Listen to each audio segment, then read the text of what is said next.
Empezar como la primera promoción de una carrera como medicina fue algo emocionante, pero también difícil.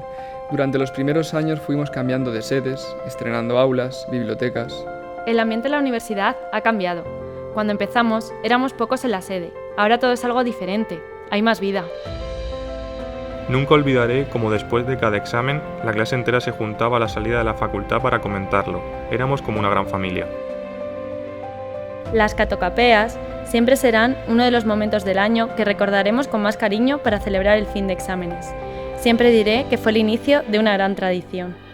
Vivir 6 años de carrera, cientos de horas de estudios y prácticas, luchar contra tantos obstáculos y adversidades junto a mis compañeros. Todo eso crea amistades que son para toda la vida. Compartir es vivir.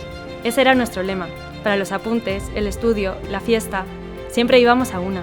Por todos los nervios preexamen, por aquellos días paranoicos con lo que iban a preguntar, por la tensión leyendo la hoja de información de cada estación del practicum, porque al fin todo ha merecido la pena.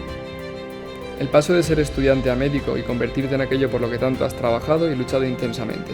Ser médico y sentir la gratificación de ayudar a los demás. Yo voy. Yo voy. Yo voy.